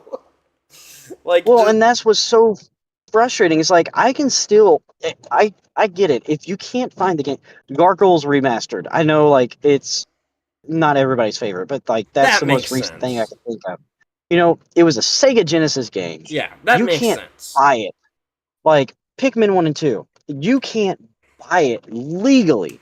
So it made sense. But all this other stuff is like, come on. Like I can buy the Arkham, like all the Arkham games on a PS5. Yeah, they're the PS4 versions and the PS3 to PS4 remasters, but I can still buy them. Like, here's the thing with that: if it's making an inaccessible game that's been far removed for anything of recent time, like even just a port or a collection makes sense to me. Yeah. But if like you're remastering it, that's even cooler. So like Gargoyles and Jurassic Park, for instance, that's just a collection. I don't think any of those on there are remaster. I think there's just a collection. Gargoyles is and not. Like you can play the original Genesis by hitting a button, or you can play the remaster. Right. So it's kind of like Alex Kidd. It's almost that remake Wonderboard games slash. Yeah, exactly. I love that. I love that. I think that's cool to get the option of both. But that makes sense. That has been inaccessible for many, many years. We're talking the 16-bit console generation. So that is that makes sense. That makes sense to me. And I get that. And collections, I think, are really cool. I think collections are cool, and you're putting a bunch of games into one and making it accessible for the current generation of players or people that never got to play those or weren't even alive yet. Like, that's cool. Yeah. But yeah, what you're talking about with the not even that far removed from these games being either a previous generation or the one before that, or like these games are kind of everywhere or like whatever, like that, I get that. Like The Last of Us 1 was like the biggest offender ever because the remaster was still playable on the PS5. Like you can buy that and pick it up for $10, the remaster. Mm-hmm. I have not gotten to play the remake yet. At some point when I find it for $20, I'll try it out. But I don't care enough because as far as I'm concerned or understand, it's like a 1-for-1 remake. So it's essentially just like the remaster looking better. And it's one of those. Okay, so like for an older audience, like I have no desire to go back and play Last of Us. I had my experience. Yeah. But like my kids in 15 years, different story.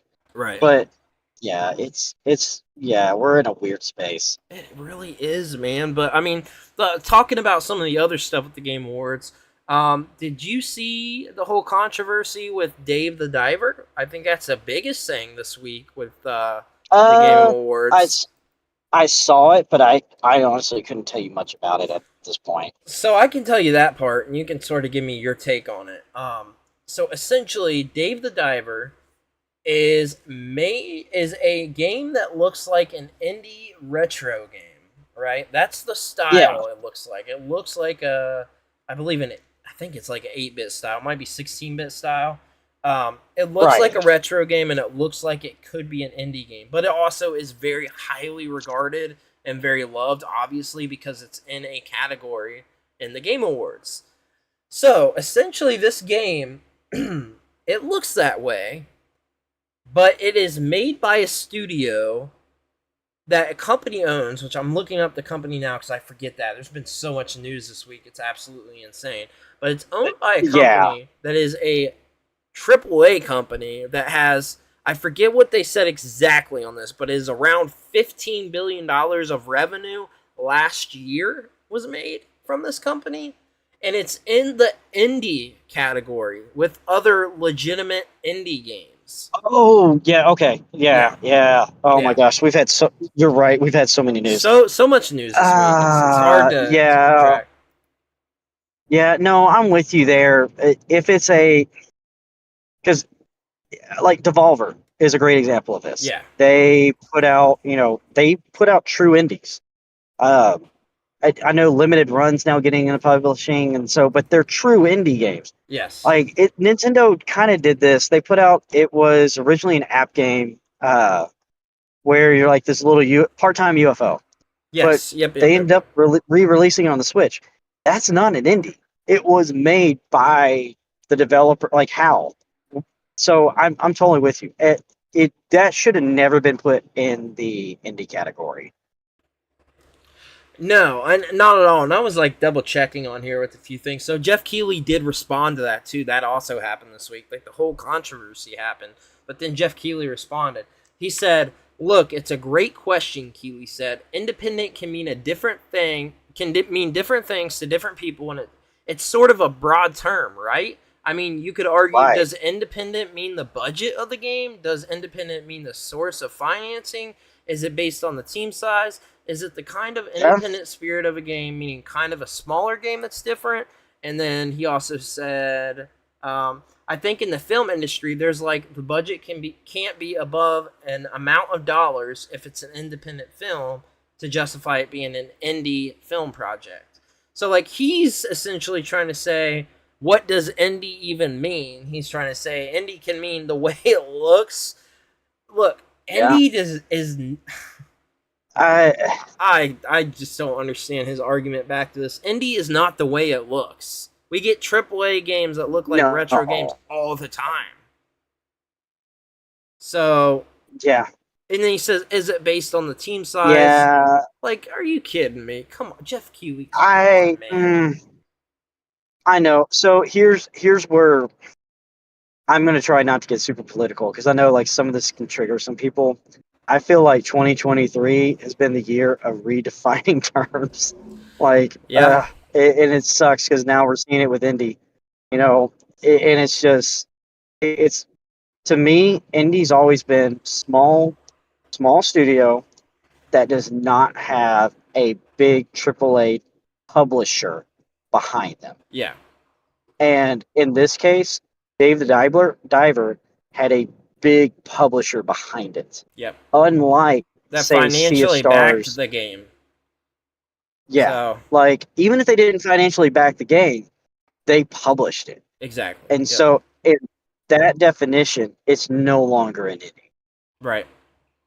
Yeah, if it had essentially, especially for a game like this, if it had, no sort of boundaries with the financial aspect of it, which it didn't, because this game couldn't have cost a ton to make, but money was never a worry on this, and the team size was more than probably most of these indie games had even the chance to have, because it's independent. Like, Right. some of these are one person, some of them are five, some of them are two. Like, this had an unlimited sort of team of people, because if they needed more people, they could have got them at any point in time.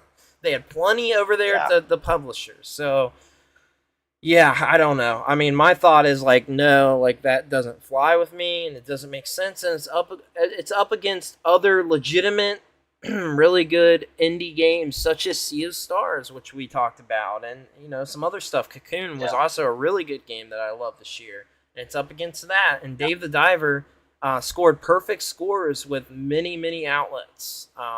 So it's got a very legitimate chance of winning this, and that's not fair in my opinion.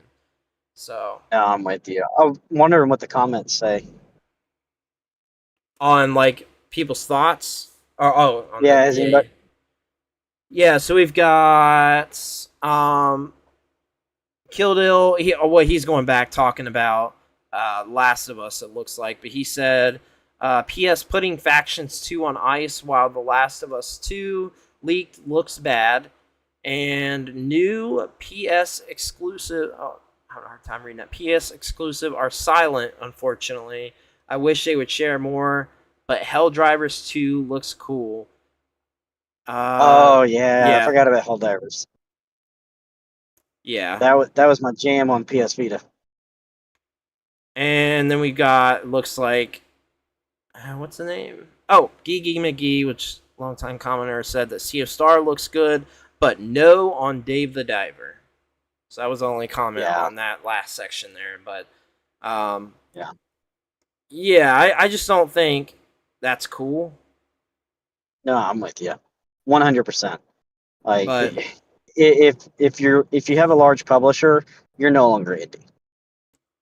yeah, I mean that's sort of my thought on it. It seems like it would be a general consensus, but now that the board of people that are voting on all of this and also making nominations are essentially, so nobody's really talked about. Well, some people have, but not a lot of people have talked about the fact that the people on the board making the nominations and the votes are Mhm. outlets that have a video game section, but almost none of them are video game outlets.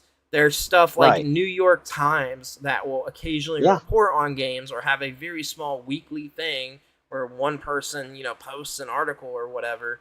It's outlets like that. It's the big outlets that are not video game outlets. They're like Yeah, and they mainstream news. they control 50% of the vote.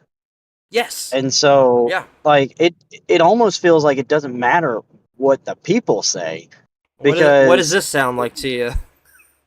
uh What does this sound like to you? oh Exactly.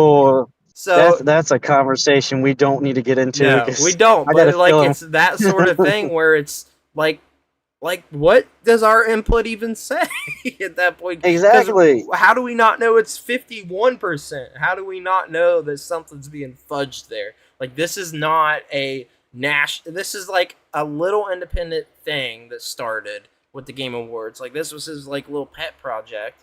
So it's like could be whatever the heck he says it is, or whatever the heck they say. The people Yeah. financially backing this.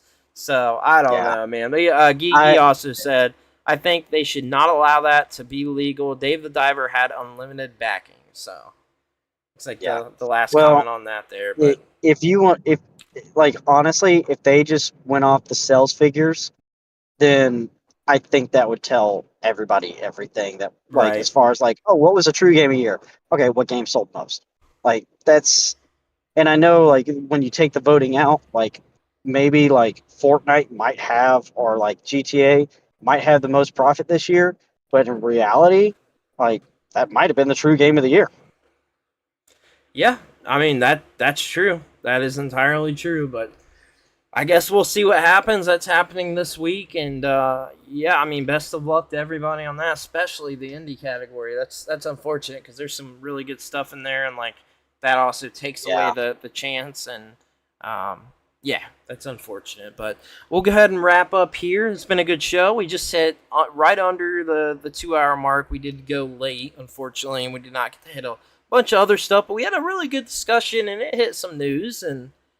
It's been Yeah, a big week, and we got a big week coming with the Game Awards. So, a GTA yeah, trailer, there's a lot that we didn't even get to cover, like Halo Season 2, Halo, yep, GTA's coming to Netflix app. Like, like I right? mean, there's a ton of stuff that, like, man, we might just have to post this in the Facebook page. Yeah, we might have to. There's been a lot this week.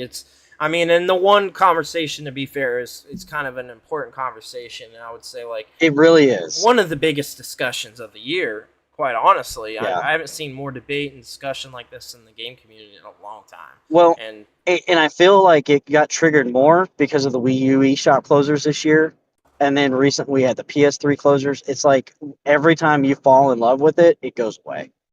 exactly, I mean, you're not wrong. Like you're not Yeah, it's wrong, and like, and now we're gonna see more spikes in physical. Like, it's not gonna be long. Like when they announced the PS3 shop closer, all that stuff spiked, yeah, and and this it's this come will down in this will cause price. that too. This is going to cause it for a But time. I feel like yeah, oh this yeah, this could potentially affect all of the secondhand market of games for a bit. Like people got yeah, over the closure, and like they do everything, and it'll drop back down and go, and it's peaks and valleys like like it always does. But I do feel like this will, and I did not even think about that. So that is a great point, and that did not even come across my mind in that conversation. That yeah, that will probably happen, and I mean, I guess for good reason. But this has been the case all along. It's just not been out there because people aren't reading it like most of us. I wasn't either, but I was aware, and you were aware too, and especially here recently, like you said, you went from digital to physical for good reason, like the convenience of being a parent. The digital is definitely appealing, and it still is sometimes with the Game Pass and the things like that, and I get it. It gets when you only have a little bit of time, you want to play a few games, you don't want to keep taking the game in and out. But hey, I mean, it's either convenience or ownership. And not even that. Like, if you're on limited income, Game Pass is perfect. It is. I agree. Like the new Forza comes day one. The new whatever it is day one. You're not shelling out $60. Halo, Gears of War. What is it? $120 a year for Ultimate, something like that. Yeah, I mean, honestly, that's 2 AAA games. Yeah, I totally get it, and I don't blame anybody for doing it. That's less than 2 now at the $70 price tag. So yeah, that's very true. Plus tax, and if you order it online, shipping. So and gas if you got to drive. So right, throw in all the costs that it costs to play a game, man. Like, it's the truth, though. And your impulse purchases, because if you go in Target or Walmart, you're gonna see a bunch of other stuff. You want to see paper towels on sale and get you some multivitamins that are $4.99, and then you're coming out and like, oh, I'm broke till paycheck. Yep. So that's the truth. But yeah, this has been a really, really good episode, man. Like we the two of us, we knocked this out, and I think some good debates and good points made, and yeah, awesome. It's been my favorite episode in a long time. So yeah, awesome. Yeah, we need to talk about Halo Season 2 eventually, because I rewatched all of Season 1 and I have lots of stuff to talk about. Maybe at some point, especially for things like this where it's a crazy news week, maybe we do like a mini podcast or like a little thing or something sometime. Yep. Yeah, you just never know. Like, maybe that's a possibility. It's been talked about before. I'm like, oh, maybe we can do a mini show to like hit things we haven't talked about, or like a bonus thing or whatever. Like it, yeah, who knows? But it's been an awesome episode. Thank you so much, everyone, for hanging out, and we will see you again next Sunday, same time as always. Have a great night, folks.